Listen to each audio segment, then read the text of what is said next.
life, the only thing you can control is your mind. Do not let your enemies manipulate it or take it from you. DC Comics calls this anti-life for a reason. Oh my God, bro. Oh, hell no, man. What the fuck, man? Get your ass on. What do we gotta... We gotta call the hospital. Won't do any good. I've seen this before. When that pie goes up to bat, hits his lower intestine. Boom! You've seen this before? 11 times, as a matter of fact. Yes, hello, doctor. Hospital. Won't do any good. 11 times? No, he's a goner.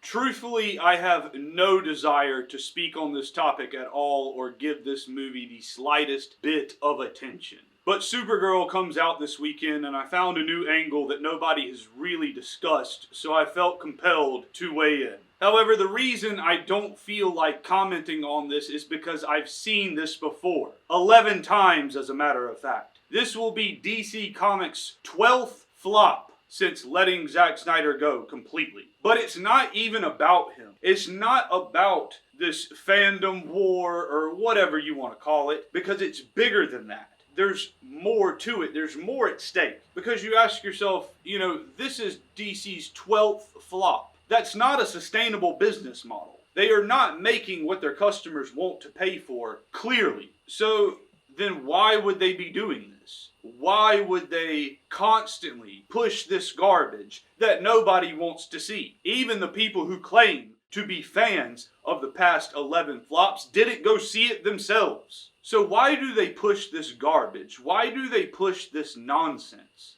Well, the humiliation ritual that DC Comics and its films has been under since 2017 seems to not come to an end.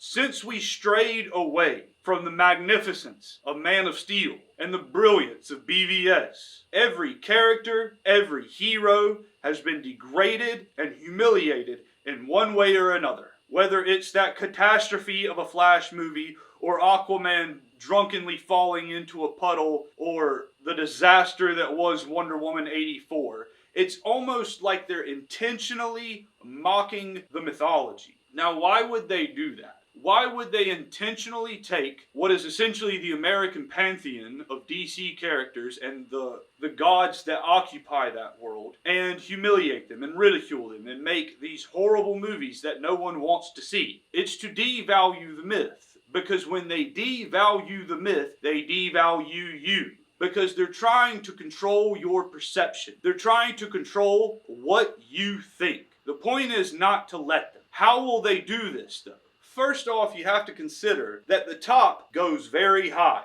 From whoever is above the people in charge at Warner Brothers, and then Warner Brothers themselves, all the way down from Variety to Cosmic Book News and Culture Crave, and all these media accounts, they push the narrative that the studio wants them to. The celebrity in the role is the mouthpiece for that narrative. A lot of times, they don't even say what's being quoted. It is a pre-arranged narrative that they attach their name and face to. Yeah, there may be a clip of them saying that, but that's decided for them. You have to realize that 99.9% of celebrities don't have their own opinions. Because if they had their own opinions, they wouldn't have a job. Especially not a job as a superhero. So, they use the celebrity and the media outlet to manipulate your perception, to get you to come to the conclusion that they want you to come to. And surrounding this whole Supergirl movie and the drama that has plagued comic book discourse for the past month, thankfully it'll be over in about a week,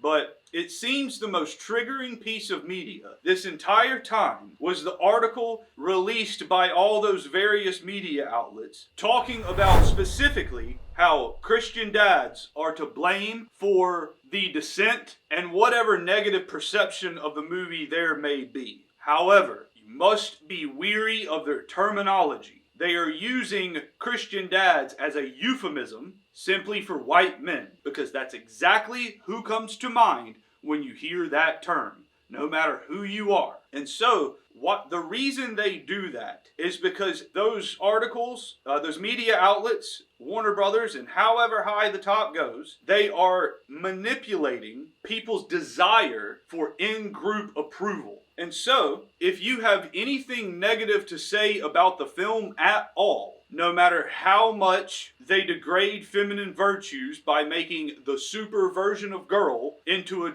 depressed, drunk, rebellious, kind of a loser type, or no matter how much they devalue masculine virtues by making the super version of man just this kind-hearted sweetie pie, because if kind is all a man can be, then he has nothing else to offer. Anyway, that's a whole nother tangent. They're manipulating your in-group approval so that you will think all of the negativity, not even the negativity, just anyone who speaks unfavorably of the movie, they want you to associate it with the enemy that the media outlets create. And so, because of various articles, Christian dads, aka white men, are to blame. And so, if you are someone who falls victim to these articles, you are going to refrain from saying anything unfavorable, negative, or anything that isn't entirely positive about this movie, because you don't want to risk being associated with the enemy that they have created and be excluded from the group you seek approval from.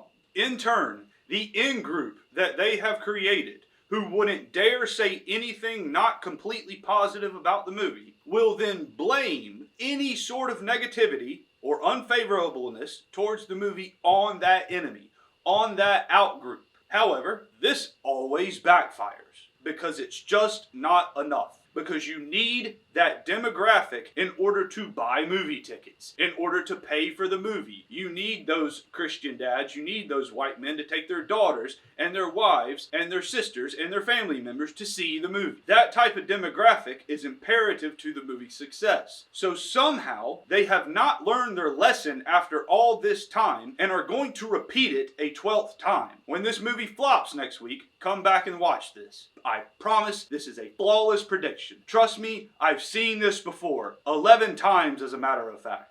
However, there's another layer to this. There are those in the out-group.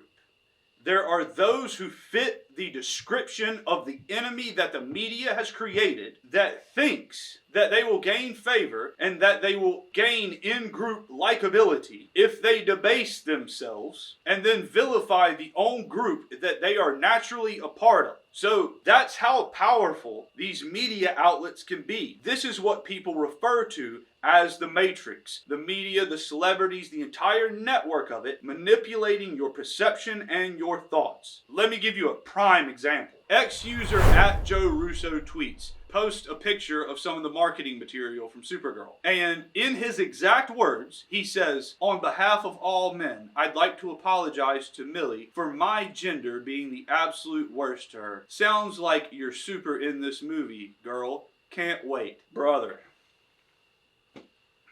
Anyway, that is the type of reaction that those media outlets intend to garner. They want to somehow sell this movie and create that division to create the false idea that buying a ticket to this movie is somehow virtuous. And so, news outlets aren't the only form of media.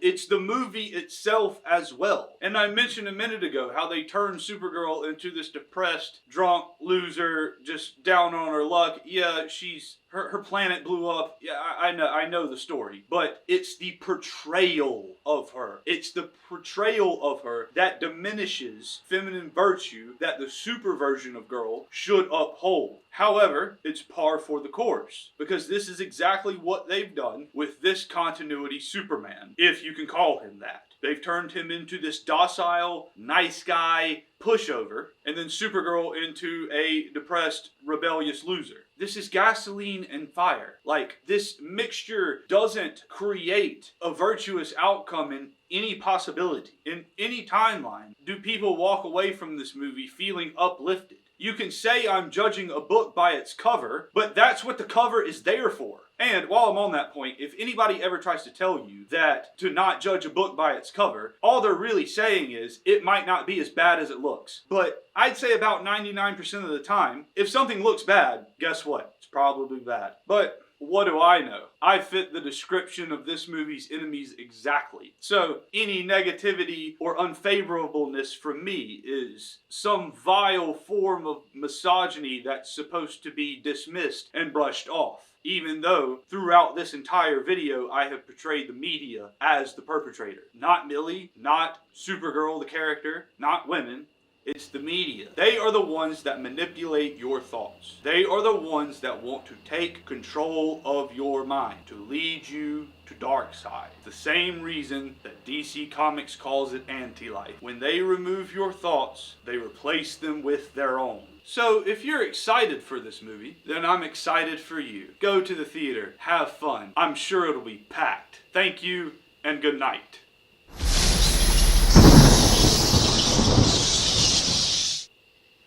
And scene. I got mad on that one.